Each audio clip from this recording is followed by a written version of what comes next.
نحمده ونستعينه ونستغفره ونعوذ بالله من شرور أنفسنا ومن سيئات أعمالنا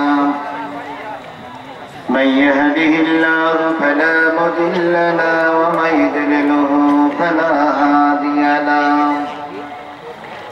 ونشهد أن لا إله إلا الله وحده لا شريك له الذي أرسله بالحق بشيرا ونذيرا وداعيا إلى الله بإذنه وسراجا منيرا فقد قال الله تعالى في كلامه المجيد وفرقانه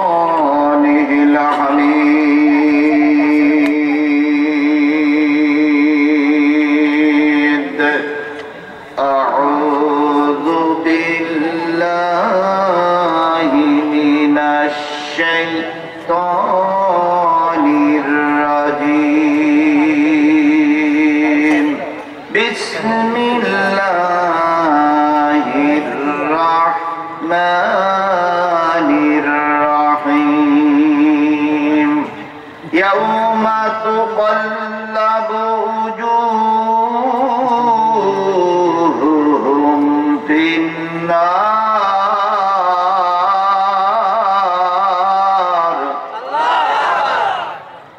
يقولون يا ليتنا أطعنا الله وأطعنا الرسول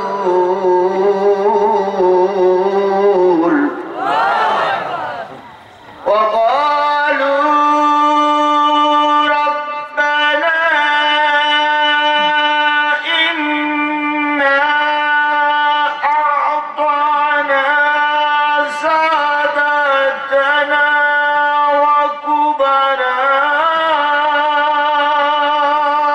وكبراءنا فأضلونا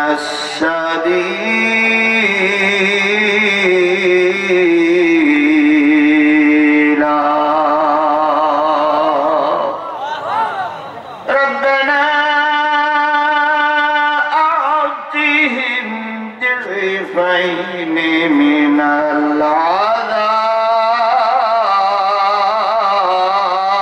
العذاب والعنهم لعنا كبيرا صدق الله المولانا العظيم قال النبي صلى الله عليه وسلم من رأى منكم منكرا فليغير بيده فإن لم يستطع فبلسانه فإن لم يستطع فبقلبه ذلك أضعاف الإيمان আমি কোন সূরা থেকে তেলাওয়াত করেছি? সূরা আহজাব। এই আহজাবের ৭৩টা আয়াতের ভিতর থেকে আমি আপনাদের সামনে তেলাওয়াত করেছি ৩টা আয়াত, তবে আরো 2টা আয়াত আপনাদের শিক্ষার জন্য আমি নেব বলে মনে করছি এবং নেবই, নিয়ে আপনাদের কাছে কথাগুলো শেষ করব ইনশাআল্লাহ।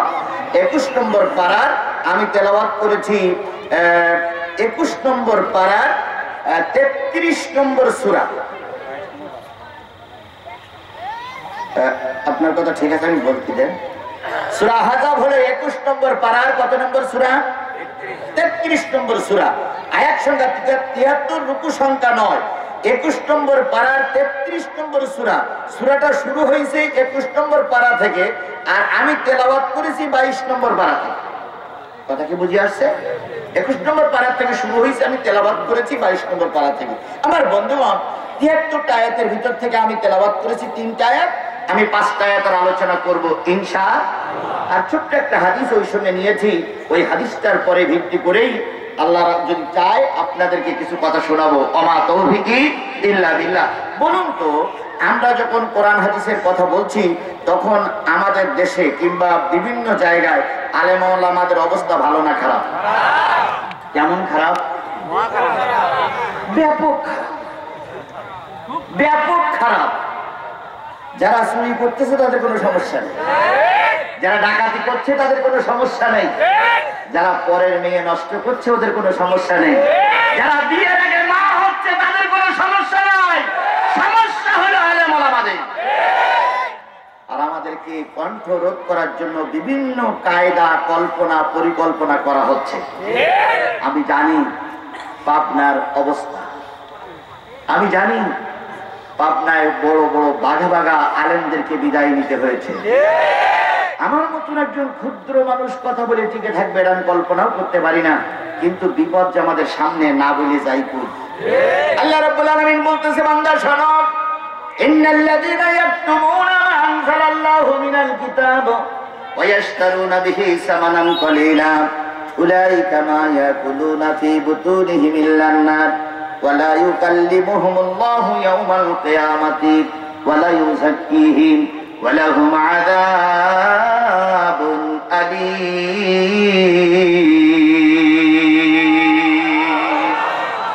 নিশ্চয়ই যে বাজারা গোপন করে আল্লাহর কিতাব, কে বলছে?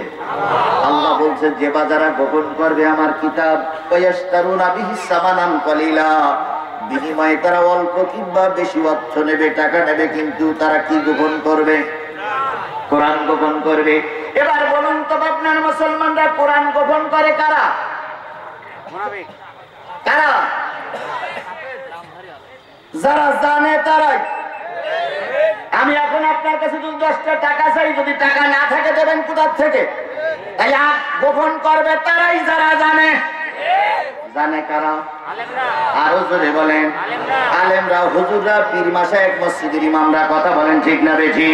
এখন এই আলেমরা যদি কোরআন গোপন করে, বিনিময়ে যদি টাকা নেয়, পেটে খায়, আল্লাহ বললেন পেটে নিল, পকেটে নিল, উলাইকা মা ইয়াকুলুনা ফি বুতুনিহিম ইল্লান নার। ওই বক্তা, ওই হুজুর, ওই পীর সাহেব, ওই মুহতামিম, ওই প্রিন্সিপাল যারা কোরআন গোপন করে পকেটে নেয়, পেটে নেয়, ওরা আগুন ছাড়া অন্য কিছু পেটে ঢুকায় না। ওয়ালা ইউকাল্লিমুহুমুল্লাহু ইয়াওমাল কিয়ামাত, ওই বক্তা, ওই হুজুর, ওই পীর মাশায়েখদের সঙ্গে কিয়ামতের দিন আমি কথা বলবো না। ওয়ালা ইউযাক্কিহিম, ওই হুজুরকে পবিত্র করা হবে না। ওয়া লাহুম আযাবুন আলীম, ওই হুজুরের জন্য রয়েছে জাহান্নাম। শ্রীরামপুর হোসেন আলী হাফেজিয়া মাদ্রাসা কর্তৃপক্ষ আমাকে ডেকে এনেছে কি বলার জন্য? আপনারা এসেছেন কি শোনার জন্য? বলে আমাকে ডেকে আনলো কোরআন বলার জন্য, আর আপনারা এসেছেন কোরআন শোনার জন্য। যদি আমি কারোর ভয়ে কোরআন গোপন করে যাই, আমার যাবার সময় কিছু টাকা পয়সা দেওয়া লাগবে না লাগবে না? লাগবে। আচ্ছা, পেটে খাওয়া দেওয়া লাগবে না লাগবে না? আমি খেয়েও গেলাম, নিয়েও গেলাম, কোরআনের কথা যদি গোপন করে যাই, কিয়ামতের দিন আল্লাহ আমার সে কি বলবে না? আর আমার পকেটে, আমার পেটে কি ঢুকলো, আর আমার জন্য কি অপেক্ষা করতেছে? এখানে যারা সরকারি দলের লোক আছেন, পুলিশ ভাইরা আছেন, মাদ্রাসার কর্তৃপক্ষ, মাদ্রাসা কমিটির সভাপতি, সেক্রেটারি, সবার উদ্দেশ্যে বলি, যদি আজকে আপনাদের কথা মতন কোরআন গোপন করে যাই, আমাকে যখন আল্লাহ জাহান্নামে দেবে, আমার সঙ্গে যাবেন কেডা কেডা? হাত তোলেন।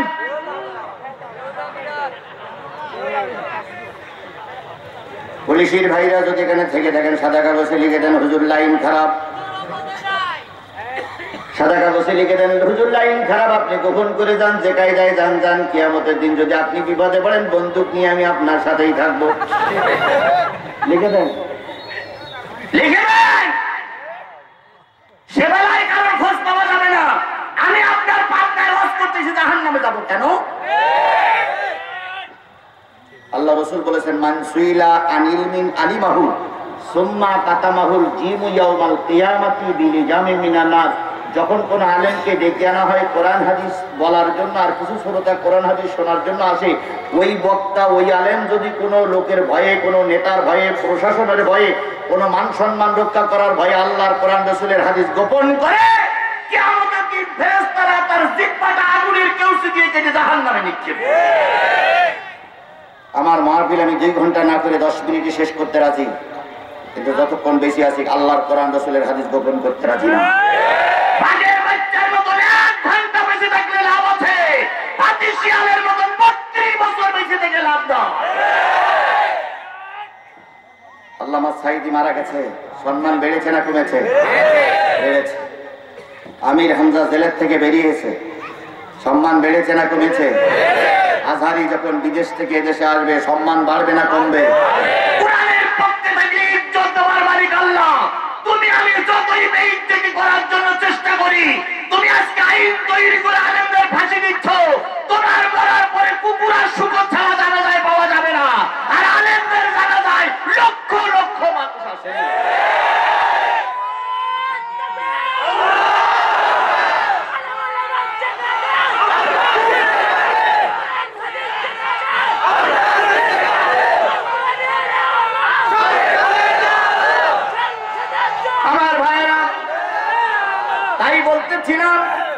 কোরআন হাদিস গোপন করলে কিয়ামতের দিন আল্লাহর কাছে জবাবদিহিতা করা লাগবে। কথা বলেন ঠিক না ঠিক? এই দেশে সর্বপ্রথম ইসলাম প্রচার করেছে পীর মাশায়েখরা। শাহজালালের দরবারে যান, এখনো শাহজালালের দরবারি আর কোরআন শরীফ আছে। কথা বলেন ঠিক না ঠিক? শাহজালাল বলেছিল, গোরগোবিন্দ শোনো, সিলেটের মানুষ শোনো, ভাই কোরআনের ফয়সালা মানবা তো তোমার দরবারে দিয়ে ফয়সালা হবে। আর এখন সেই কোরআনকে আমরা তাবিজের কিতাব বানিয়েছি। আগে পীরের দরবারে গেলে মানুষ ভালো হয়ে যেত, আর এখন তথাকথিত কিছু পীর আছে নামাজি গিলি বেনামাজি হয়ে ফিরে আসে। পানির ভিতর আগুন জ্বলে, পানির ভিতর আগুন জ্বলে, ঝড় বাতাসে নেবে না। খাজা বাবার মুরিদি হইলে নামাজ রোজা লাগে না। পানি গড় গড়াইয়া পড়তাছে, বাবা আমায় ডাকতাছে, আয় রে মানিক আমার বুকে আয়। বুকের ভিতর আছে প্রাণ, তার ভিতরে মেশিন গান। ভান্ডারি বাবা আমায় পাগল বানাইছে। আমার মরণ কালে ঢোলবাসি বাজাইও তরিকার ভাই, মরণ কালে ঢোলবাসি বাজাইও।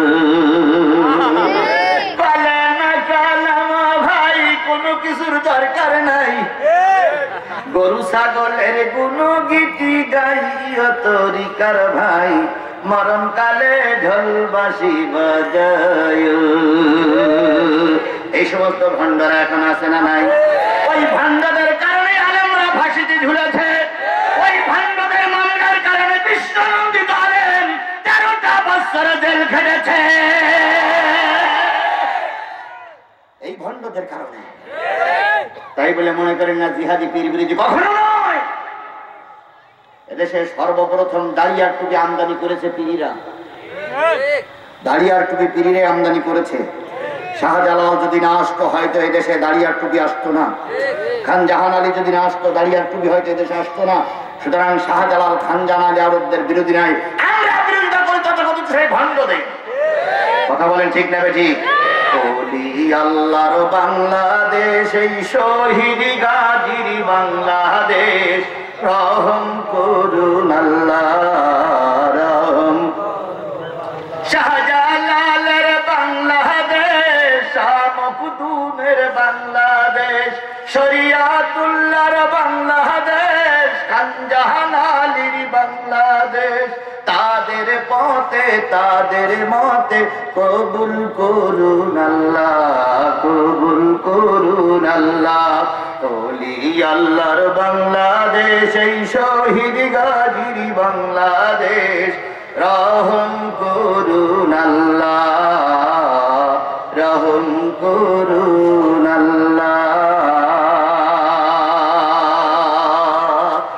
কোরআন হাদিস গোপন করে গেলে কিয়ামতের দিন আল্লাহ কোথায় নিক্ষেপ করবে? তাহলে আমিও জাহান্নামে যাব না, আপনিও জাহান্নামে যাব না। তাহলে কোরআন থেকে আলোচনা চলবে নির্ভয়ে। কথা বলেন ঠিক না বেঠিক? আচ্ছা, আমরা কি বাংলাদেশে বসবাস করি না ভারতে বসবাস করি? বাংলাদেশে বসবাস করে এত ভয় লাগবে কেন কোরআনের কথা বলতে গিয়ে?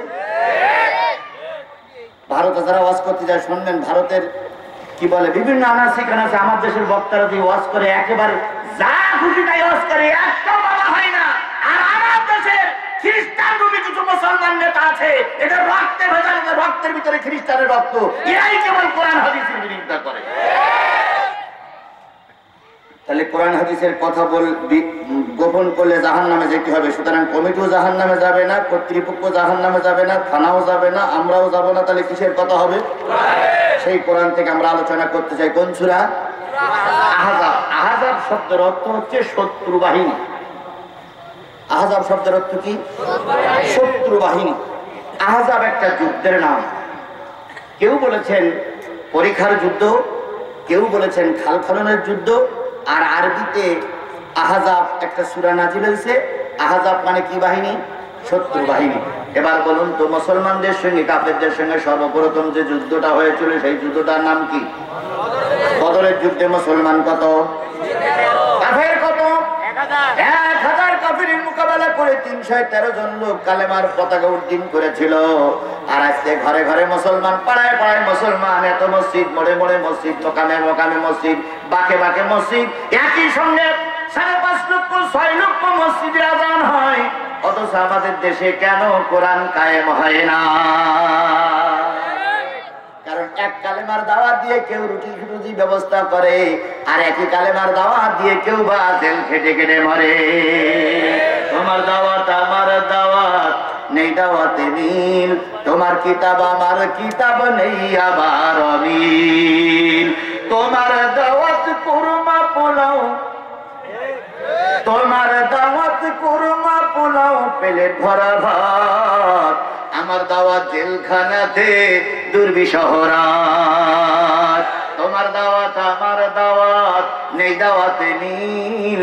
তোমার কিতাব আমার কিতাব, নেই আবার অমিল। 313 জন লোক নিয়ে বদরের প্রান্তের মুসলমান আব্দুল্লাহ বিন উবাই ইবনে সুলুলির মতন টুপিওয়ালা আইজো আছে, ওরা মানুষে আছে, মসজিদে আছে, মাহফিলে আছে, কিন্তু এদের মুনাফিকের কারণে বড় বড় আলেম গুলো জেলে যাচ্ছে। ওই যুদ্ধে মুসলমানদের সংখ্যা ছিল 1000-300 চলে গেল, থাকলো কত?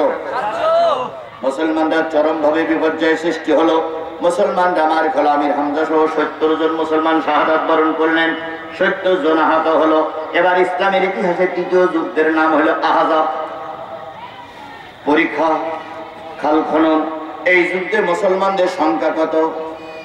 3000। কাফেরদের সংখ্যা কত? 10,000। 3000 মুসলমান নিয়ে আল্লাহ নবী যুদ্ধে যেতে চাইলেন, কিন্তু সাহাবীরা এক জায়গায় বসে পরামর্শ করলেন, ইয়া রাসূলুল্লাহ, বদরে জিতে গেছি, উহুদে মার খেয়েছি, এবার মদিনা রক্ষা করতে হবে। আজকে আর ময়দানে যাওয়ার দরকার নেই, মদিনা রক্ষা করি। কারণ আপনি যদি মারা যান, কোরআন যদি চলে যায়, আগামীকাল পৃথিবী থাকবে, আযান দেওয়া লোক থাকবে না। আগে আপনি আগে ইমানদার, তারপরে মসজিদ, তারপরে অন্য কিছু।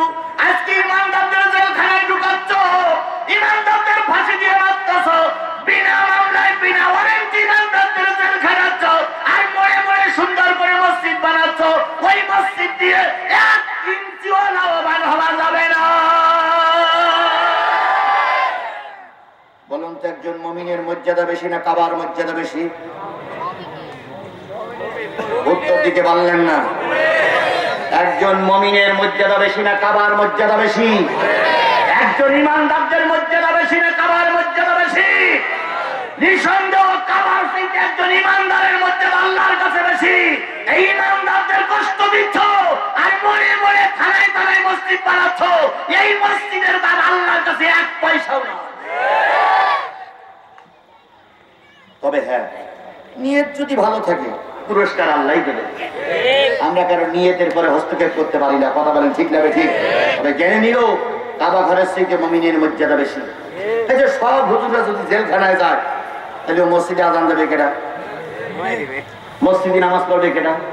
মসজিদ ভেঙে ফেললে আবার মসজিদ তৈরি করা যায়, ইমানদার মেরে ফেললে আর ইমানদার তৈরি হয় না। মুজাদ্দেদে জামান অনেকে চলে গেছে, কেউ আর নতুন করে জন্ম হয়নি। সুতরাং আমরা চাবো মুমিন ঠিক রাখার জন্য। আমার ভাইরা, সাহাবীরা বলেন, ইয়া রাসূলুল্লাহ, এই যুদ্ধে যদি আপনি শহীদ হয়ে যান, কোরআন যদি বিলুপ্ত হয়ে যায়, কালকে আযান দেওয়ার লোক হবে না। তাই আমরা একটা পরিকল্পনা করেছি, খাল খনন করতে হবে। কি খনন? আজকে সূরাটার নাম কি? আহজাব। আহজাব শব্দের আরেকটা বাংলা অর্থ কি? খনন করা, খাল খনন করা, পরীক্ষা খনন করা। আল্লাহ রাসূল সাহাবীদের পরামর্শ নিলেন, খাল খনন করলেন। আবু সুফিয়ানের নেতৃত্বে 10,000 মানুষ চলে আসলো। 10,000 কাফের এসে খালের ওই পারে দাঁড়িয়ে মশান করছে, আয় খেলা হবে, আয় খেলা হবে, আয় কি হবে, খেলা হবে। মুসলমানরা বলতে খেলতে যদি চাস খালে না, খেলতে যদি চাস কোন জায়গায় না, খালে না। আমরা আজকে বলতেছি খেলা হবে, কিন্তু খেলতে যদি চান মাঠে নামুন, আমাদেরও নাম দিবেন, তারপরে খেলা করুন। আপনারাই রেফারি, আপনারাই প্লেয়ার, আপনার মাঠ, আপনার হাতে পুরস্কার, আপনার হাতে গোলকিপার, আপনারাই সব, শুধু খালি খেলা হবে।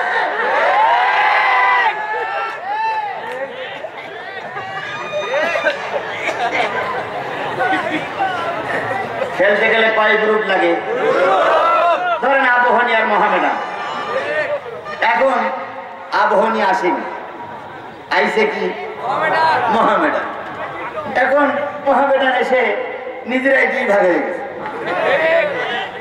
নিজেরাই 2 ভাগ হয়ে গেছে।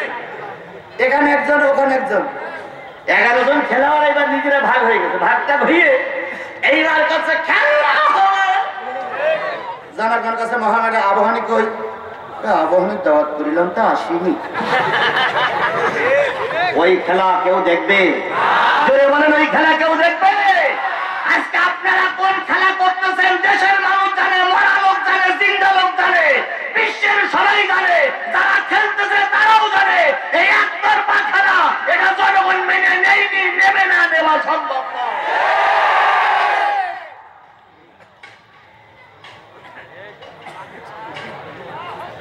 খেলা হবে, হচ্ছে। ভয় পাচ্ছেন পাবনার মুসলমান? ভয় পেয়েছে? বুকে হাত দিয়ে দেখেন তো বেশি আছেন না মারা গেছে? কর্তৃপক্ষর বলেছি, এখনো বলতেছি, যদি দেখেন যে লাইন খারাপ, সাদা কাগজে লিখে দেবেন। এমন দৌড় দেব পুলিশ আমার খুঁজেই পাবে। বাংলাদেশে আমার একটা নাম আছে, জেন হুজুর। কি হুজুর? জেন হুজুর। উত্তরবঙ্গে গেলি আজিজুল ইসলাম জেহাদির নাম বলিবার কাছে জেন হুজুর। তো আমি ওদেরকে জিজ্ঞেস করি, তোমার ওদের জেন হুজুর নাম দিলে কেন? এটা তো খারাপ কথা। হুজুর মাহফিল থেকে যেই না নামেন, যতক্ষণ মাহফিলে থাকেন ততক্ষণ আপনারা চেনা যায়, মাহফিল থেকে নামলে আজ চেনা যায়। আমার পরে আল্লাহর অশেষ রহমত রয়েছে। যদি মাহফিল থেকে নেমে রাস্তাঘাটে যেভাবে আমি একা একা ঘুরি, যদি এই রামপন্থী বামপন্থীরা আমাকে চিনতে পারত, হয়তো কতদিন আগে আমার লাশ পড়ে থাকতো, তার কোনো ঠিক ঠিকানা নাই। কিন্তু অনেকেই দেখি আমার চেনে না, কথাবার্তা বললি হুজুর আপনি সেই লোক। সুতরাং চিন্তার কোনো কারণ নেই। যদি মনে করেন ট্যাকল দেওয়া সম্ভব নয়, লিখে দিবেন, আমি চলে যাব। তবুও যতক্ষণ বেঁচে আছি হক কথাগুলো বলতেই হবে। তাহলে খাল খনন হয়ে গেল, কাফেররা ওই পক্ষে, মুসলমানরা এই পক্ষে। কাফেরের নেতা আবু সুফিয়ান কয় নাম, আয় খেলা হবে। মুসলমানরা কয় মাঠে নাম, মাঠ হলো খাল, খেলায় নাম। এখন কাফেরেরা চিন্তা করলো, এমন কায়দা করে খাল খনন করা হয়েছে, খালের ভিতরে ঘোড়া পড়লে আর উঠতে পারবে না, এ পাশ থেকে লাফ দিলে ঘোড়া উপরে যেতে পারবে না, সুতরাং খালে পড়া যাবে না। আজকে আবু সুফিয়ানের উত্তরসূরিরা চিন্তা করতেছে, সঠিক খেলা যদি হয় খালে নামলে আর উঠতে পারবো না, এই জন্য ওখান থেকে কুতুকুতি করতেছে, খেলা হবে কিন্তু ওরা খালে নামবে না।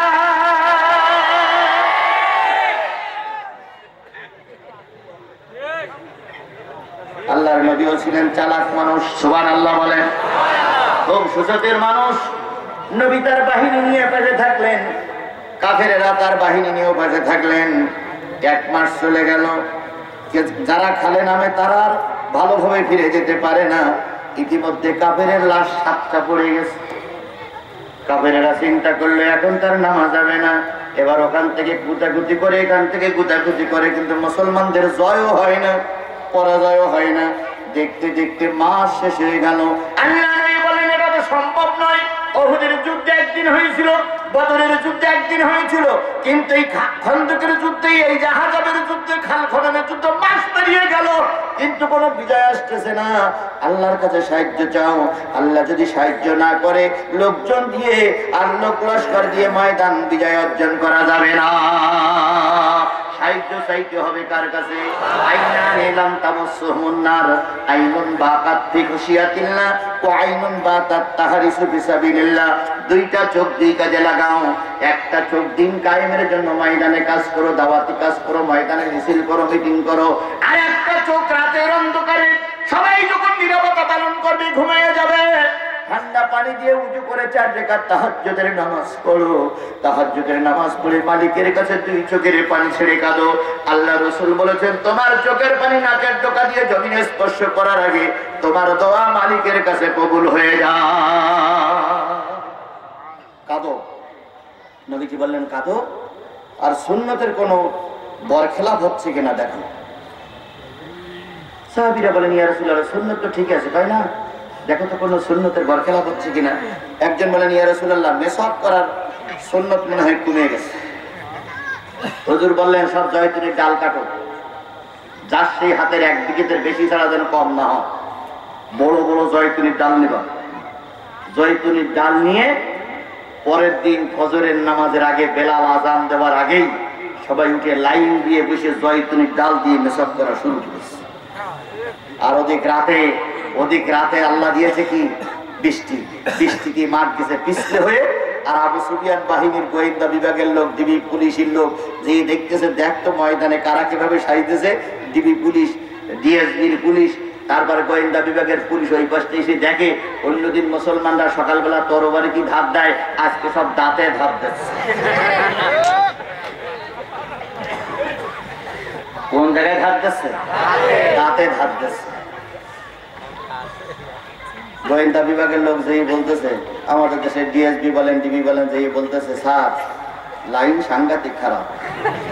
কেন ভাই? অন্যদিন তরবারি কি ধার দেয়, আজকে দাঁতের ধার দিচ্ছে। ওদের গোয়েন্দা বিভাগের মাধ্যমে শুনলাম যে যেটা পাবে সেটা কামড়াই। এই যে একটা ভয় সৃষ্টি হলো। আর ওই দিন রাত্রিতে আল্লাহ বৃষ্টি দিল। বৃষ্টির কারণে মাঠ গেল তেলতিলে পিছলে হয়ে, খালের ভিতরে পানি জমে গেল। পরের দিন সকালবেলা আল্লাহ রসুল দেখলো ময়দান ফাঁকা, মুসলমানদের বিজয় হয়ে গেছে। জোরে বলা যাবে না সুবহানাল্লাহ?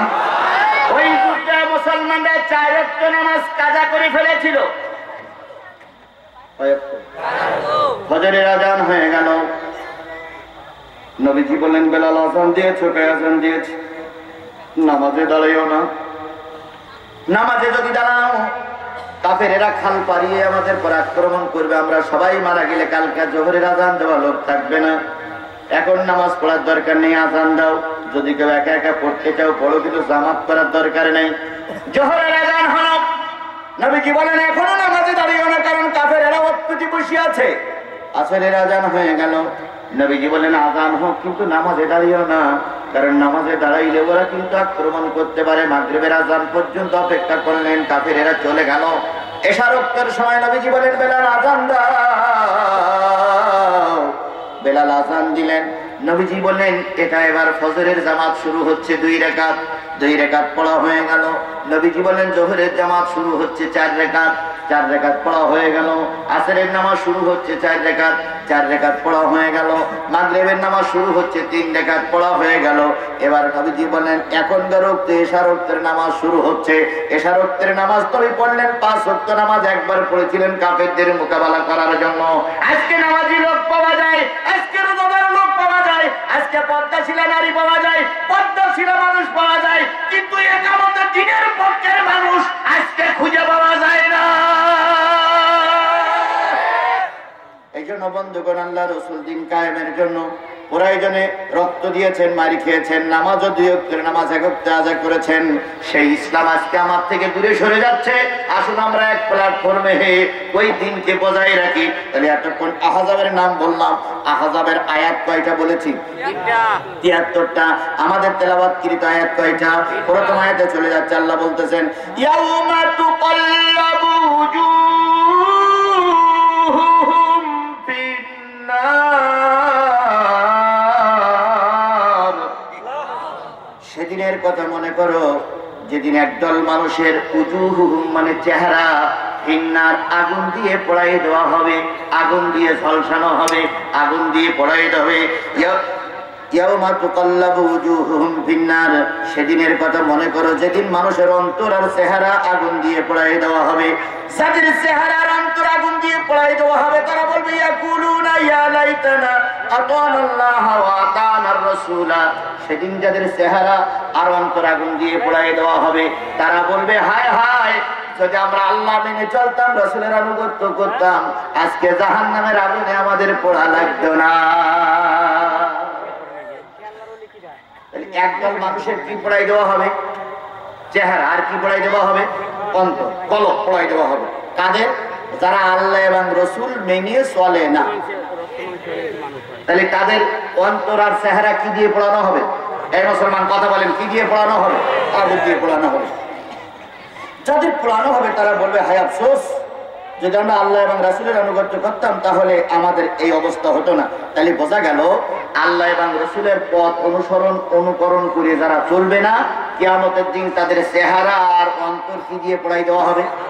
আচ্ছা বলুন তো, চেহারা আর অন্তর যদি আগুনে পড়ে আর বাকিগুলো সব জান্নাতে যাবে? জান্নাতে যাবে? জোরে বলেন জান্নাতে যাবে। তাহলে চেহারা, অন্তর আর কলব যখন আগুন দিয়ে পোড়ানো হবে তাহলে সমস্ত মানুষটাই জাহান্নামে যাবে। কার অনুসরণ করেন না করার কারণে? আল্লাহ এবং রাসূলের অনুসরণ করার না করার কারণে। আচ্ছা বলুন তো, আমরা কি আল্লাহ রাসূল মেনে চলি? রাসূলকে মেনে চলি? আজকে অনেকের মাথায় টুপি আছে, অনেকের মাথায়, অনেকের মুখে দাড়ি আছে। আমি তাদের কাছে শুধুমাত্র একটা কথা বলি, যারা আমাদের দেশের রাষ্ট্রপতি মরহুম প্রেসিডেন্ট মুজিবুর রহমানের দল করেন, তাদের প্রত্যেকের ঘরে মরহুম প্রেসিডেন্ট মুজিবুর রহমানের ছবি বাঁধানো আছে। কথা কি বাড়াই বললাম? আছে না? যারা জিয়ার দল করে তাদের বাড়িতে জিয়ার ছবি বাঁধানো আছে। বাংলাদেশের সবচেয়ে বড় মোনাফেক নামক খ্যাত রংপুরের এরশাদ সাহেব, যারা ওনার দল করে তারা ওনার ছবিও বাঁধানো আছে। আমি শুধু এতটুকুই তিন পার্টির কথা বলি, এই তিন দল যারা করেন আপনারা অবশ্যই রাসূলকে বেশি ভালোবাসেন। এখন কারে বেশি ভালোবাসেন একটা ছোট্ট প্রমাণ নেন, সেটা হলো আপনার নেতার ছবি আপনার ঘরের সামনে বাঁধানো, ওই ঘরের ছবির পরে ধুলো পড়েছে, ঘরের ছবিটা নষ্ট হয়ে গেছে, আপনি ছবিটারে ভালো কাপড় দিয়ে মুছে ফেলেন। এমনকি ছবিটা যদি ছিঁড়ে যায় স্ত্রীরে বকাঝকা করেন, নেতার ছবি ছিঁড়ে গেছে বলিস না কেন পেতনির বাচ্চা। কত বকাঝকা দেই, কারণ ওই নেতার আমি অন্তর থেকে ভালোবাসি। পক্ষান্তরে যে নেতার সুপারিশ ছাড়া জান্নাতে যাওয়া যাবে না, সেই নবীর বিরুদ্ধে কত কলঙ্কিত কথাবার্তা লেখা হয়, কত ব্লগাররা রাসূলের বিরুদ্ধে কথা বলে। আর ওই পক্ষে যখন আমাদের ছেলেরা মিছিল করতে যায়, তোমরা গুলি করে মারো। বিশ্বাস করো তোমরা রাসূলকে বেশি ভালোবাসো না, তোমরা নিশ্চয়ই কোন নেতারে বেশি ভালোবাসো। যে যে নেতারে বেশি ভালোবাসবে কিয়ামতের দিন ওই নেতার সঙ্গে জান্নাত নাই জাহান্নাম। দলিলটা কোথায় আছে? ইয়াউমা নাদু কুল্লা উনাসিম বিইমামিহিম, কিয়ামতের দিন প্রতিটা ইমামের সঙ্গে অনুসারীরা উঠবে। এই যে সামনে নির্বাচন আসতেছে 7 তারিখে, যে যার পিছনে মিছিল করতেছেন, যার পিছনে মিটিং করতেছেন, যারে ভোট দেবেন, একটা জায়গায় 70টা দেন, তাও আমার দুঃখ নাই। যদি দিয়েই দেন, দিনের ভোট রাতে করেন, তাতেও আমার দুঃখ নাই। কারণ যে অবস্থা আমাদের সামনে আছে, দেখা যাবে, শোনা যাবে, পড়া যাবে, কিন্তু বলা যাবে না।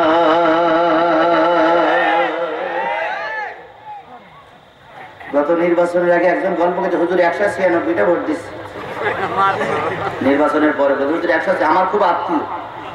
আমি বললাম তোমার কয়টা ভোট দেওয়ার দরকার ছিল? একটা। 196টা দিলে কারণ সুযোগ যখন পাইছি তা কম দেবো কেন? এইরকম যদি কেউ দিয়ে থাকেন, আমি আপনার পক্ষ যাচ্ছি না, বিপক্ষ জানি, যদি দিয়ে থাকেন, আপনার ভোট দেওয়ার অধিকার কয়টা? আপনি দিয়েছেন 190টা। কতজন লোকের হক নষ্ট করেছেন? 189টা লোকের হক নষ্ট করেছেন।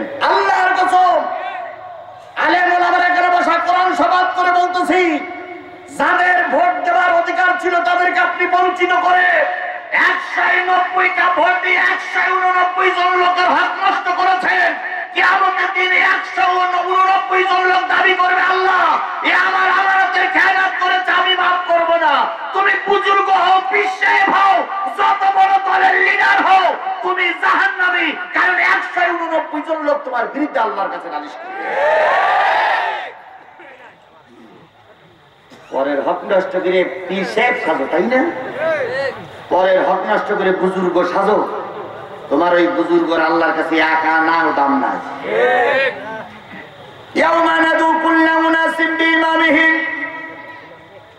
আজকের এই দিনে যে যে নেতার দল করতেছেন, ভালো করে শোনো আপনার মুসলমানেরা, কেটা কোন দল করবা ওটা আমার বলতে নিষেধ করেছে, রাজনীতি করতে নিষেধ করেছে, ওদিকে যাচ্ছি না।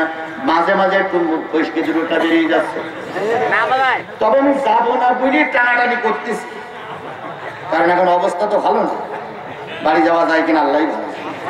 এই জন্য মুখ ফসকে দুটোটা বেরিয়ে যাচ্ছে। তবে আমি ভালো করে বলি, কোরআন হাদিস দিয়ে আমার কথা বলতে বলা হয়েছে, কোরআন হাদিসের কথা শোনো। যে বাজার দল করতেছো, যার পক্ষে মিছিল করতেছো, যার পক্ষে মিটিং করতেছো, যার অফিসে বসে চা খাচ্ছ, যারে ভোট দিয়ে ক্ষমতায় বসাবা, ওই লোকটি যদি ভালো কাজ করে তুমিও জান্নাতে যাবা। আর ওই নেতা যদি খারাপ কাজ করে, নেতা যদি জাহান্নামে যায়, তোমারে জাহান্নামে যাওয়া লাগবে। মাইয়াশফাউ শাফাআতান হাসানাতান ইয়াকুন লাহু নাসিবুম মিনহা ওয়া মাইয়াশফাউ শাফাআতান সাইয়্যাতান ইয়াকুন লাহু কিবলুম মিনহা। সূরা নিসা। আল্লাহ রাব্বুল আলামিন বললেন, যদি কোনো ব্যক্তি ভালো নেতা নির্বাচন করে, যদি কারোর ভোটে ভালো মেম্বার, চেয়ারম্যান, এমপি নির্বাচিত হয়, ওই এমপি ক্ষমতায় যেয়ে যত ভালো কাজ করবে, প্রতিটা ভালো কাজের সওয়াব ভোটদাতা পাবে। ওয়া মাইয়াশফাউ শাফাআতান সাইয়্যাতান, যদি নেতা পাওয়ারে যে ক্ষমতায় যে অন্যায় কাজ করে, যারা ভোট দিয়ে নেতারে পাওয়ারে বসাইছো, ওখানে যত অন্যায় কাজ করবে, প্রতিটা অন্যায় কাজের গুনাহ তোমারও নেওয়া লাগবে। আরে নেতা একটান পাইছি ভাই, আব্দুল কাদের দুলা ভাই। দুলা ভাইয়ের চরিত্র ফুলের মতন পবিত্র। কত রকম মিছিল হচ্ছে না? দুলা ভাই আছে যেখানে, আমরা আছি সেখানে। দুলা ভাই ছিল যেখানে, তোমরা ছিলে সেখানে। দুলা ভাই এখন কবরে, তোমরা কেন উপরে? নেতাজি নেতাজি নেতাজি, খেলায় আর কত দেখাবি, ভোটের সময় এলে দরবেশ সাজো, ভোটটা হয়ে গেলি খেলনাহি করো। দেখেন না, ওই যে মাহিয়া মাহিয়া আপা, লোক ধান সেদ্ধ করতেছে, উনি ওখানে যে জাল দেওয়া শুরু করে। তারপরে একজন মা বাচ্চা দুধ খাওয়াচ্ছে, উনি কোলে করে নিয়ে উনিও দুধ খাওয়াচ্ছে। এইসব দরদি নেতারা ছিল কোথায়?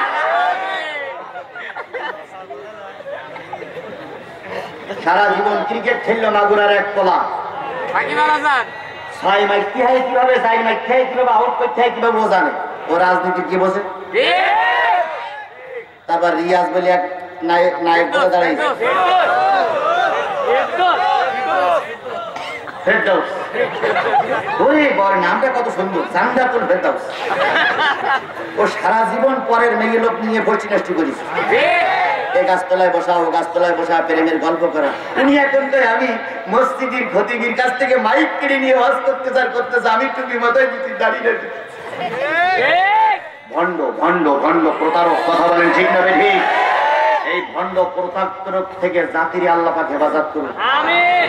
ট্রাকের পিছনে লেখা থাকে, কি বলেন তো, আমার থেকে 100 গজ দূরে থাকুন। প্রতিটা ট্রাকের পিছনে লেখা আছে কি, 100 গজ দূরে থাকুন। আমরা জাতিরে বলে গেলাম, এই মুনাফিক গাদ্দার থেকে 100 গজ দূরে থাকুন।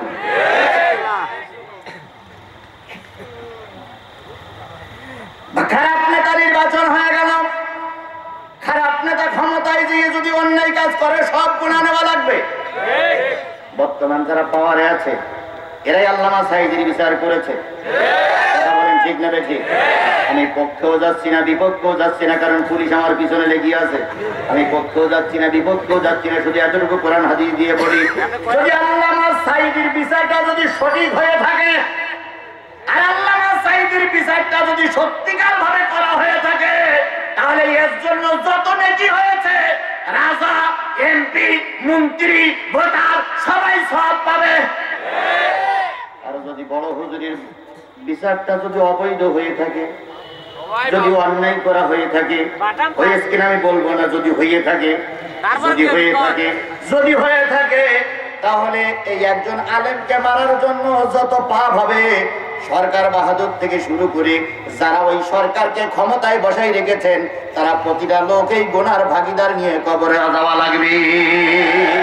এবার বুঝে দেখো মুসলমান, ভালো করতেছো না খারাপ কাজ করতেছো? যদি ভালো কাজ করো লাইন ঠিক আছে, চালিয়ে যাও। আর যদি খারাপ কাজ করো, আজকের এই মাহফিল থেকে তওবা করো। যারা জানেন তাদের পক্ষে থাকবো না।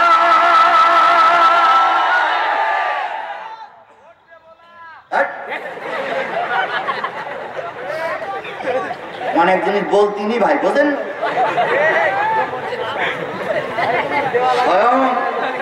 স্বয়ং এমপি কি বলে শুনেছেন তো? স্বয়ং একজন এমপি বলেছে, থানার পুলিশ যদি সরকারের পক্ষে কাজ না করে, পুলিশই সব লাথি মেরে বের করে দেবে।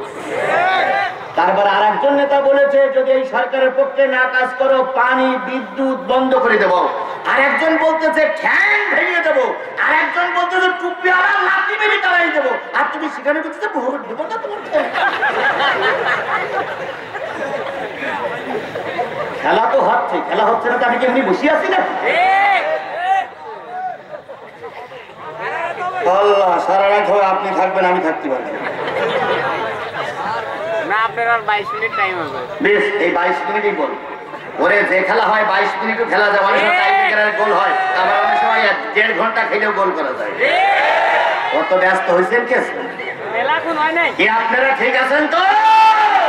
আমার ভাইয়েরা যে কথা বলতেছিলাম, এই জন্য ভালো নেতা নির্বাচন করবেন, ভালোর পক্ষে থাকবেন। কোন পক্ষে থাকবেন এটা আমি বলতে পারি না, বলবো না।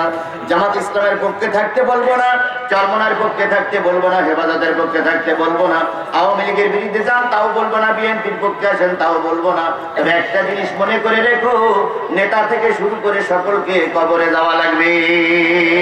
আজকের ক্ষমতার দাপট আছে, কালকের ক্ষমতা থাকবে না।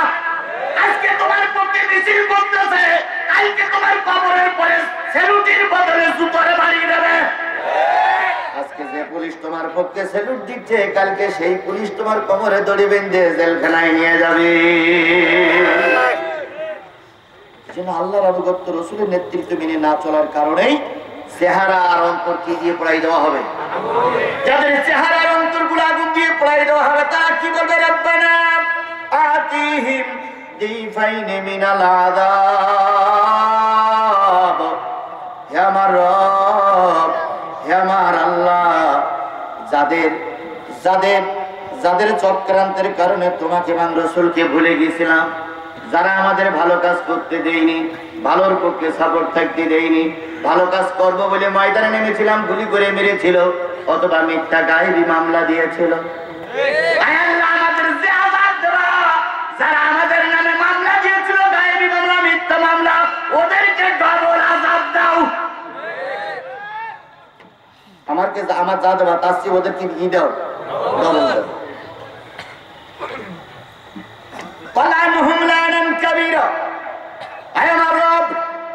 আমার পরে যতটুকু অসন্তুষ্ট আছো, তার চাইতে বেশি অসন্তুষ্ট ওদের পরে হয়ে যাও, কারণ ওদের কারণে আমরা ভালো কাজ করতে পারি নাই। নির্বাচন কমিশন পর্যন্ত বলতেছে যে যদি ভোট দিতে না যাও, খবর আছে। তাহলে আমি কি গণতান্ত্রিক অধিকার আমার আছে? আমি আমার দেশে আমি নিজে স্বাধীনভাবে চলতে পারি না, কথা বলেন ঠিক না বেটি? আমার দেশে আমি পরাধীন, আমার দেশে আমি মূল্যহীন। প্রতি 5 বছর অন্তর অন্তর একবার করে মানুষের মূল্যায়ন হইতে ভোটের সময়, এখন তাও হয় না। বাড়ি যেই বলে আসে যাবি কি যাবি, আমার পক্ষে ভোট দিবে, যদি না যাই বাড়ি বসে থাকবে, নতুবা ঠ্যাঙের ঘিরে ছাড়াই ফেলবো। আর এগুলো আমাদের দেখতে হচ্ছে, শুনতে হচ্ছে, সহ্য করতে হচ্ছে, কিছু বলা যাচ্ছে না। বললাম না, কিন্তু আপনি মনে করেন যে আপনার মতন নেতাও কিন্তু রাস্তায় দুর্ঘটনায় মারা যায়। এই আপনাদের পদ্মা সেতু না যমুনা সেতু, যমুনা সেতুতে সিরাজগঞ্জের একই নেতার 2 ছেলে মারা গেছিল, একই নেতার 2 ছেলে মারা গেছিল গাড়ি অ্যাক্সিডেন্টে। মারা গেল, আমরা ইতিহাস খুঁজতে শুরু করলাম, ঘটনার চক্করে জানা গেল যে এক পুরুষ বিদেশে থাকে। ভালো করে শুনেন, পুলিশ ভাইরাও শুনেন, নেতারাও শুনেন। এক ভাই বিদেশে থাকে, তার বাড়িতে দুটা মেয়ে আছে, একটা 9-এ পড়ে, একটা 10-এ পড়ে। বাড়ির পাশে বিরাট নেতার বাড়ি। তো নেতার 2 ছেলে একদিন ওই বিদেশি যে পুরুষ লোকটা থাকে তার 2 মেয়েকে মাকে বেঁধে রেখে সারা রাত রেপ করেছে, ধর্ষণ করেছে। পরের দিন সকালবেলা ওই 2 মেয়ে আর মেয়ের মা 3 জন চলে গেছে নেতার বাড়ি। স্যার, আপনি আমাদের সমাজের নেতা, আপনার 2 ছেলে আমাকে বেঁধে রেখে সারা রাত আমার এই 2 মেয়েকে রেপ করেছে, তাই আপনার কাছে বিচার দেওয়ার জন্য এসেছি। নেতা তখন নিজ হাসি দিয়ে বলতেছে, আমার ছেলে তোর মেয়ের সঙ্গে রেপ করেছে, তোর তো খুশি হবার কথা, তোর তো গর্ব করার কথা যে নেতার ছেলে আমার মেয়ে ব্যবহার করেছে। তোর মেয়ের বিয়ে হবে না, ও দায়িত্ব আমার। মাঝে মাঝে আমার ছেলেরা যদি যায়, কিছু মনে করো না, আমি ওটা দেখে দেবো। বলেন, এই মহিলা যদি থানায় যেয়ে মামলা দেয়, নেবে? কোর্টে মামলা গেলে নেবে? কোন নেতার কাছে বিচার হবে? আবু জেহেলের বিচার আবু সুফিয়ান করতে পারিনি। এই লোকগুলোর, এই মহিলা, 3টে মহিলার একটাই মাত্র জায়গা আছে, কার দরবার? আরো জোরে বলেন, কার দরবার? 3 মহিলা, আপনার পাশেই সিরাজগঞ্জ, পাবনার পাশেই সিরাজগঞ্জ, তাও থানাটার কথা বলি, উল্লাপাড়া থানা। 3 মহিলা উজু করলো, গোসল করলো, মসজিদে চলে গেল। মসজিদের পাশে একটা হুজরাখানা, ছোট একটা জায়গা ছিল। 3 মহিলা উজু করে আল্লাহর দরবারে, কেউ কেউ বলেছেন বাড়িতে নির্জন কামরার ভিতরে 3 মহিলা কাঁদতেছে, বলি বাবা আমার অর্থের জন্য বিদেশে, স্বামী আমার অর্থের জন্য বিদেশে, আজকে নেতারা আমাদের উপরে অত্যাচার করতেছে, দেখার মতন কেউ নাই। থানায় মামলা নেবে না, কোর্টে মামলা নেবে না, তুমি তো তোমার দরবার তো মামলা দিলি, তুমি তো না দিয়ে ফিরাই দিতে পারো না। ওই মহিলারা জোহরের রক্ত থেকে কাঁদতে শুরু করলো। জোহরের রক্ত চলে গেল, আসরের রক্ত চলে গেল, মাগরিবের রক্ত চলে গেল, কোনো ফয়সালা হলো না। মেয়ে দুটো বলতেছে, মারে আজকে রাত্রি আমরা আত্মহত্যা করবো, কারণ এই পৃথিবীতে বেঁচে থাকার মতন আমাদের কোনো অধিকার নেই। মা বলতেছে, এত অল্পতে ভেঙে পড়লে চলবে না, মালিকের কাছে কান। হুজুররা ওয়াজ করিয়া যাহাকু কালিলা ইয়াবকু কাসীরা, বেশি বেশি কান্দো, কম কম হাসো, তুই কান মারে তোর কান্না আল্লাহ বৃথা দেবে না। ওই 2 ছেলে রাতের বেলায় বিশেষ একটা কাজে যাচ্ছিলেন ঢাকাতে। ওই যে পদ্মা সেতু, বঙ্গবন্ধু সেতুর উপরে ওঠার পরে, যমুনা সেতু ওঠার পরে দারুণ কুয়াশা, দেখা যায় না। সামনে যাচ্ছে ট্রাক, ড্রাইভার ভুল করে ট্রাকের নিচে মেরে দিয়েছে গাড়ি। ট্রাকও শেষ, গাড়িও শেষ, নেতার 2 ছেলেও শেষ। এরপরও কি বগলে চুল ওঠে না? এরপরও কি কাণ্ড জ্ঞান ফিরে আসে না? দুনিয়ার আদালতে হয়তো আমরা বিচার পাবো না, কিন্তু আদালতে আখিরাতে অবশ্যই আল্লাহ বিচার করবে।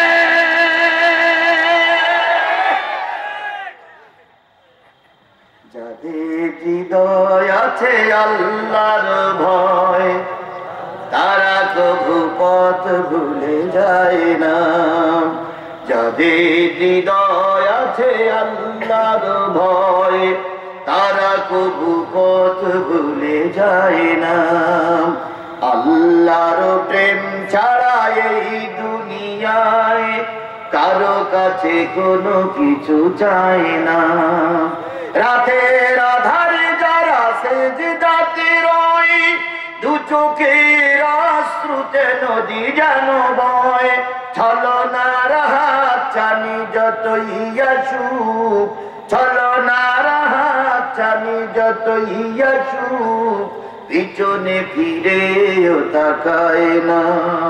যাদের হৃদয় আছে আল্লাহর ভয়, তারা কভু পথ ভুলে যায় না। আল্লাহ রাব্বুল আলামিন বলতেছে, করতেছে তাদেরকে ডবল আযাব দেওয়া হবে। আল্লাহ আনাল কাবীরা, বড় বড় লানত তাদেরকে দেওয়া হবে। এবার আল্লাহ বলতেছেন ইয়া আইয়ুহাল্লাযীনা আমানু লা তাকুনু কাল্লাযীনা আযাউ মূসা, এই ইমানদারেরা মুসার অনুসারীদের মতন হয়ে যেও না, কারণ মুসার অনুসারীরা মুসার বিপদে ফেলে অনুসারীরা পিছনে থাকতো না। তোমরা আমাদের বিপদে ফেলে, নবীর উত্তরসূরিদের বিপদে ফেলে ময়দান ছেড়ে পালিয়ে যেও না। আপনারা কি ময়দানে আমাদের দেখি আপনারা পালিয়ে চলে যাবেন? তাহলে আপনাদের কাজ হবে মুসার অনুসারীদের মতন। কথা বলেন ঠিক নেবে ঠিক? মুসা আলাইহিস সালামের জামানায় মুসার একজন ভাই ছিল, নাম তার কারুন। মুসার একজন আপন ভাই ছিল, নাম তার কি? কারুন। আর মুসার একজন চাচাতো ভাই ছিল, নাম তার কারুন। সূরা কাসাসের ভিতরে আছে, নাম কি? কারুন। এই কারুনের সঙ্গে মুসার সম্পর্ক ছিল চারটা। কয়টা? এক নম্বর মুসা কারুনের, কারুন মুসার চাচাতো ভাই, আপন চাচাতো ভাই। কারুন হলো মুসার ভগ্নিপতি। কয়টা সম্পর্ক? এক হলো চাচাতো ভাই, আর একটা হলো ভগ্নিপতি। দুই হলো কারুন মুসলমান। তিন হলো কারুন ছিল তাওরাত কিতাবের হাফেজ। কোন কিতাবের হাফেজ? তাওরাতের হাফেজ। এখন আর নেই, তখন কিছু কিছু লোক ছিল তাওরাত কিতাবের হাফেজ। এই কারুন ছিল খুব অভাবী। ভালো করে শোনেন, আমার সময়ের দিকে খেয়াল আছে, উঠলে হবে না, পেশাব লাগে, দোকান বসে থাকেন, কারণ এই কোন পর্যায়ে বাদ যাওয়া আপনি ধরতে পারবেন না। কারণ ছিল তাওরাত কিতাবের হাফেজ, কারণ ছিল তার অভাবী, সংসারে একত্র খাওয়া হইলে আর একত্র খাওয়া হয় না। কারুনের স্ত্রীর নাম ছিল সকুরা, আর সকুরা ছিল মুসা আলাইহিস সালামের আপন বোন। একদিন কারুন বলে দিল, সূরা কাসাসের ভিতরে আছে, একদিন কারুন বলে দিল, ও সকুরা ভাইয়ের কাছে যাও, যে আমাদের দুদিনের কথা একটু বলো, দেখবা বিপদে পড়লে হুজুর দোয়া করো, বিপদ উদ্ধার হয়ে গেলে আর হুজুর চেনে না। এরা হলো রয়্যাল বেঙ্গল টাইগারের মতন, বাঘ খাঁচার ভিতরে। তো কত লোক যায় খাঁচার থেকে, বাঘ কান্দে, ভাই আমার একটু ছেড়ে দাও ভাই, আমি আর এরকম মানুষের ক্ষতি করবো না। এখন তাই হচ্ছে না, এবার তোমার পার করে দাও, আমি আর। যাই হোক, এখন কেউ বাঘের দরজা খোলে না, কারণ বাঘের খাসলা দেশের লোক ভালোই জানে। এখন যাচ্ছিল এক হুজুর, আমার গত মৌলবীকে একটু দয়া বেশি। বাঘ বলছে, হুজুর ভাই, হুজুর ভাই সালাম আলাইকুম, হুজুর ভাই, হুজুর ভাই সালাম আলাইকুম, হুজুর ভাই, হুজুর ভাই সালাম আলাইকুম। হুজুর বলছে, ওয়ালাইকুম আসসালাম। বাঘ আবার সালাম দিতে কোনোদিন শুনিনি, দেখি। হুজুর ভাই আমার এই খাঁচাটা একটু খুলে দাও হুজুর ভাই। হুজুর বলতেছে, তোর তো খাসলাত মানুষ খাওয়া, খাঁচা খুলে দিলি সর্বত আমার ভাবি। বলবেন না হুজুর ভাই, আমি তো অবাক করেছি, এই দেখো না হাজির হওয়ার মাথায় দিছি, এই দেখো না তসবিহ হাতে দিছি, আস্তাগফিরুল্লাহ, আমি আর তার কোনো ক্ষতি করবো না, ধর্মের বিরুদ্ধে কিছু করবো না, মানুষের খাবো না। হুজুর বলছি, তুই যতই বলিস 15 বছর ধরে তো দেখতেছি তুই মানুষ খাওয়ানো, তুই তো মানুষ খেয়েই যাচ্ছিস, এখন তুই তো ছেড়ে দেয়, তুই তো সর্বপ্রথম আমারে খাবি। বাঘ কত তওবা করতেছে, কত কান্নাকাটি করতে। হুজুর ভাই তোমরা ওয়াজ করো যে মানুষের উপরে দয়া করলে আল্লাহ দয়া করে, লা ইয়ারহামুল্লাহ আল্লাহ ইয়ারহামুন নাস।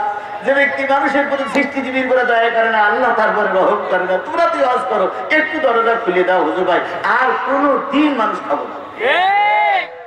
হুজুর চিন্তা করলে এক কথা যখন কাকুকে বিনতি করতেছে, তো মনে হয় ভালো হয়ে গেছে। আর 15 বছর আগে যা ছিল, এখন তো বয়স হয়ে গেছে, এখন মনে হয় ভালো হয়ে গেছে। এখন হুজুর একবার যায় খুলবে, আর একবার পিছনে আসে, কি জানি খুলে দিলে আমার ধরে কিনা, খুলে দিলে আমার ধরে কিনা, খুলে দিলে আমার ধরে কিনা। এখন শেষ পর্যন্ত হুজুরি দয়া হয়ে গেছে, হুজুর দয়াল মানুষ, দেশে দরজা খুলি। বলেন তো এই বাঘ বেরিয়ে এসে কারে ধরবে? ধরার পরে হুজুর বলতে, কি রে তুই যে বললি আর মানুষ খাবি না, ওটা কথার কথা। আমার রক্ত, আমার জন্ম, আমার খাসলাত যা ছিল তাই আছে। আমার চরিত্র হলো মানুষ খাওয়া, আমার চরিত্র হলো হুজুরের বিরোধিতা করা, আমার চরিত্র হলো আলেম ওলামাদের বিরোধিতা করা, আমার চরিত্র হলো দ্বীন কায়েমের বিরোধিতা করা। যতই ধর্মের সাজি, আমার চরিত্র পরিবর্তন হয়ে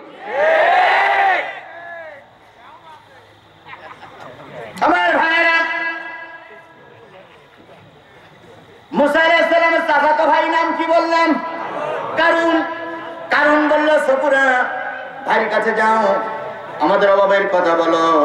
সপুরা কেঁদে কেঁদে বলতেছে, ভাই রে আমরা দারুণ অভাবে, কিছু টাকা পয়সা আমাদের দাও। মুসা আলাইহিস সালামের দরদ হলো। মুসা আলাইহিস সালাম বললেন, বোন এখানে বয়, আমি তোর জন্য কিছু সোনার ব্যবস্থা করি। কারণ এবং সপুরা বাইরে বসা। মুসা আলাইহিস সালাম একটা লোহা নিয়ে পরশ পাথরের সঙ্গে একটা ঘষা দিল। লোহা পরশ পাথরের সঙ্গে ঘষা দিলে কি হয়? সোনা হয়। তাই যদি হয়, ভালো লোকের সঙ্গে মিশলে মানুষ ভালো হয়, খারাপ লোকের সঙ্গে মিশলে মানুষ কি হয়? ওরে কামারের দোকানে গেলে লোহার গন্ধ বাহির হয়, আর আতরের দোকানে গেলে সুগন্ধ বাহির হয়। ইসলামী আন্দোলনের পক্ষে থাকলে গায়ের থেকে সুগন্ধ বাহির হবে, আর বাতিলের পক্ষ থাকলে দুর্গন্ধ নিয়ে মরা লাগবে।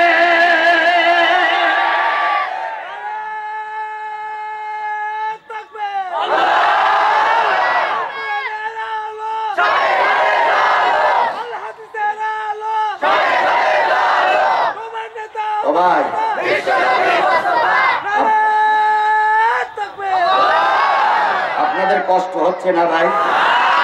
অনেক কষ্ট হচ্ছে, আমি বুঝতে পেরেছি। এসে বলুন এই দুরবস্থার ভিতরে আমি আর আপনাদের কি করিয়ে বুঝব? এরপরেও যাবার সময় বলবে কি হুজুর কোন দল করবো বলে দেন। বুঝলে তো বুঝলে, না বুঝলে তো কসু।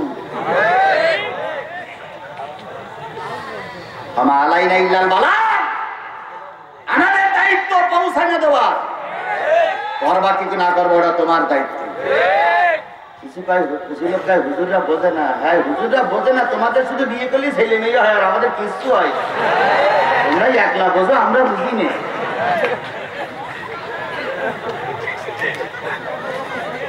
আল্লাহ এ জাতির আল্লাহ হেদায়েত দিক। এই দুই একজন ওঠে কেন, কি সমস্যা এদের?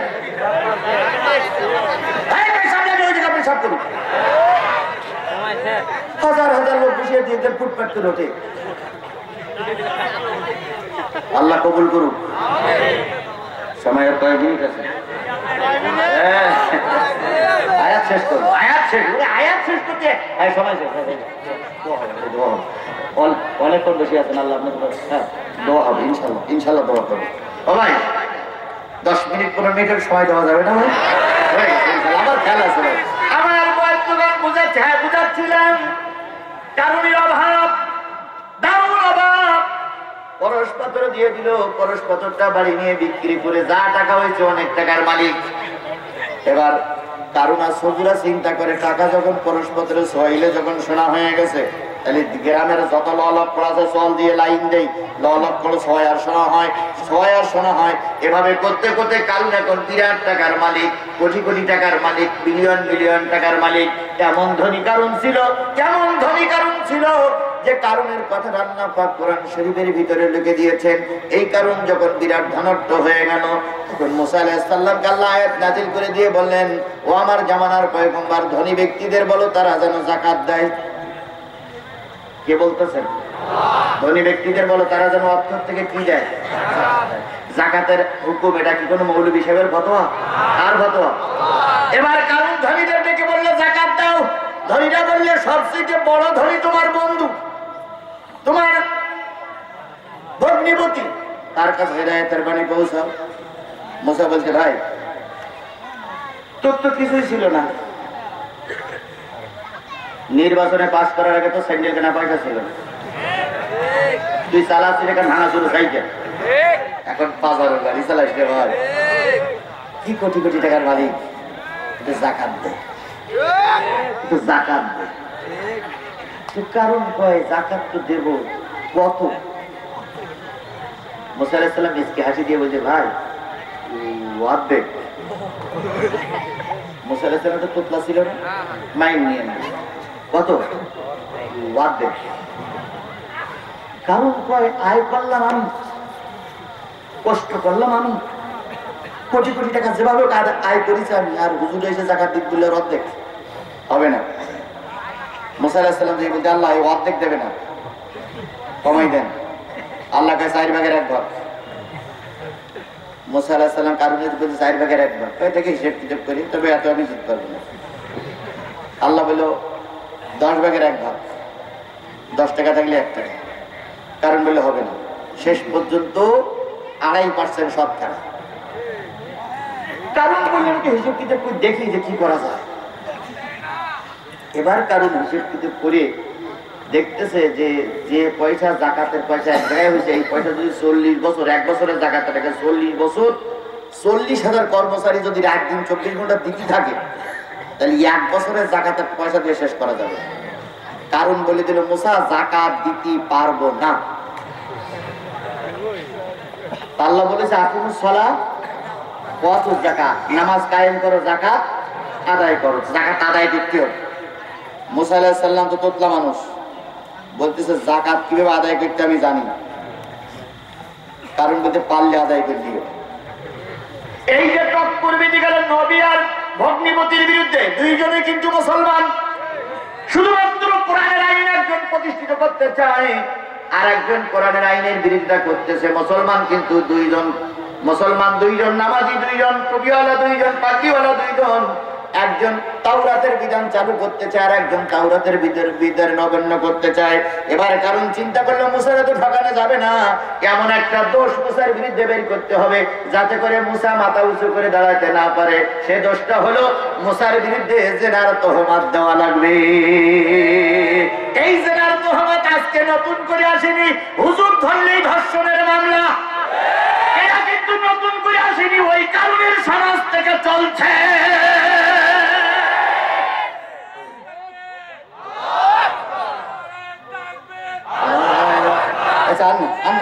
আমার সবাই কর।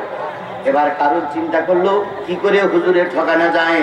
এক মহিলা 3 বছর 4 বছর আগে স্বামী মারা গেছে, যে বলছে ম্যাডাম বিপদে পড়েছি। কি হুজুর শুধু জাকাত চায়, জাকাত চায়, জাকাত চায়, জাকাত চায়, যেটা রজ করে জাকাত রজ করে। তা আগামী কালকে হুজুর একটা সমাবেশ করে জাকাতের পক্ষে কথা বলবে, ওই সমাবেশে তোমার থাকা লাগবে। তোমার পেটে বাচ্চা নেই এটা আমি জানি, কিন্তু তোমার শরীর স্বাস্থ্য ভালো, তাই তুমি ওই মঞ্চে দাঁড়িয়ে বলবা যে আমার পেটে একটা বাচ্চা আছে, এই বাচ্চার জন্মদাতা ওই মুসা হুজুর।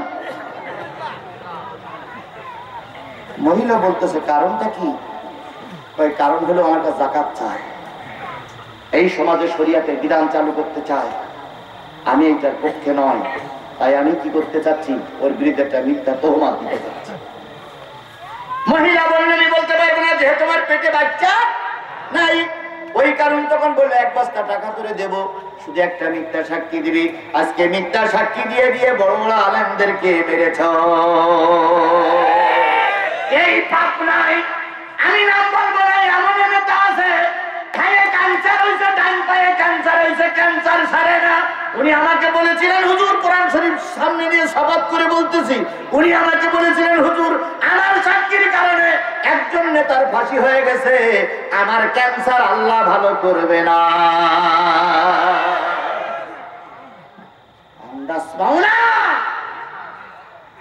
ক্ষমতা আছে বলে যা কিছু করতেছ, একদিন ক্ষমতা থাকবে না, জনতার কাতারে দাঁড়ানো লাগবে। মুসার বিরুদ্ধে ওই মহিলা কয় বস্তা টাকায়? নির্ধারিত দিন চলে আসলো। মুসা আলাইহিস সালাম জেনার ওয়াজ করে কেবল জাকাতের ওয়াজ শুরু করেছে। যেই না জাকাত জাকাত করতেছে, কারণটা দেয়া হুজুর কি হয়েছে? তুমি যে এতক্ষণ জেনার ওয়াজ করলে, তুমি যদি জেনা করো তাহলে তোমার শাস্তি কি? মুসা বলতেছে আমি বিবাহিত, আমি যদি জেনা করি তাহলে আমার শাস্তি আছে বুক পর্যন্ত মেরে পাথর মেরে মারতে, বুক পর্যন্ত পুঁতে পাথর মেরে মারতে হবে। কারণ তখন মঞ্চে উঠে বলছে কই সেই মহিলা, কই সেই মহিলা, কই সেই মহিলা। মহিলা কিন্তু লজ্জায় উঠতেছে না, পাশে কিছু পাশপুরি আছে, দালাল আছে, দালাল দালাল দালাল দালাল পুলিতে বলতে স্যার এই সেই মহিলা, এই মহিলার স্টেজে নিয়ে এসো। স্টেজে যারা জ্ঞানী গুণী আছে তাদেরকে বলতেছে দেখো তো মহিলার পেটে বাচ্চা না, 5 বছর আগে স্বামী মারা গেছে, 4 বছর আগে স্বামী মারা গেছে, এর পেটে বাচ্চা আসলো কি করে? আমি গতকাল যে এই মহিলার খুঁজে খুঁজে পাইছি, মহিলার কাছে শুনেছি এই মহিলার পেটে যে বাচ্চা, ওই বাচ্চার জন্মদাতা তোমাদের ওই ওয়াজ করা হুজুর।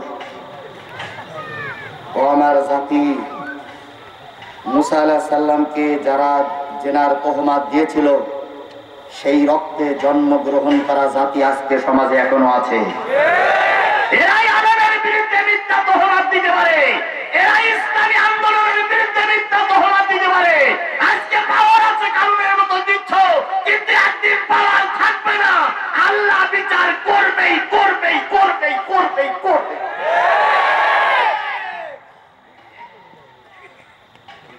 আমার যদি আরো 15 মিনিট আগে বলতেন তাহলে কত রকম ভিডিও দেখেন। আমি তো বারবার বলেছিলাম 10টায় তো না, কিন্তু আমার কথা তো আপনারা শুনবেন। আমার ভাইরা মুসা আলাইহিস সালাম আল্লাহর দিকে তাকাই বলতেছে, আল্লাহ এর পরেও কি ধৈর্য ধারণ করা লাগবে? আল্লাহ এর পরেও কি ধৈর্য ধারণ করা লাগবে? আল্লাহ কয়, ধৈর্য ধরলে আমি তোর সাথেই আছি। কেই যে আমার বিরুদ্ধে বলতেছে আমি জেরা করে চোর পেটে বাচ্চা, আমিও দেখিনি কোনোদিন। আর আজকে বলছে পেটে বাচ্চা। আল্লাহ কয়, ধৈর্য ধারণ করলেই বরকত আছে। ইন্নাল্লাহা মা'আস সাবিরিন। আমরা ওই আয়াতের পরেই চুপচাপ বসে আছি। একদিন আল্লাহর পক্ষ থেকে সাহায্য আসবে ইনশাআল্লাহ। মাতা নাসরুল্লাহ, আলা ইন্না নাসরুল্লাহিল কারীম। আল্লাহ সাহায্য অতি নিকটবর্তী। মুসা আলাইহিস সালাম কি বলেছিলেন আর কি হয়েছিল কথাটা বলতে আর খুব বেশি 5 মিনিট সময় লাগবে। দেবেন 5 মিনিট সময়? কারা কারা দেবেন একটু হাত উঁচু করে দেখেন তো, কারা কারা দেবেন? মাশাআল্লাহ মাশাআল্লাহ। আচ্ছা আচ্ছা আচ্ছা, হয়েছে। যারা হাত উঁচু করলেন পকেটে কি 50টা 20টা টাকা আছে? কাদের কাদের পকেটে টাকা আছে তো হাত তোলে তো। 20 টাকা 50 টাকা 100 টাকা সেবা লাগবে না, শুধু একটুখানি হাত তোলে যে কাদের কাদের টাকা আছে আমি তো দেখি। মাশাআল্লাহ।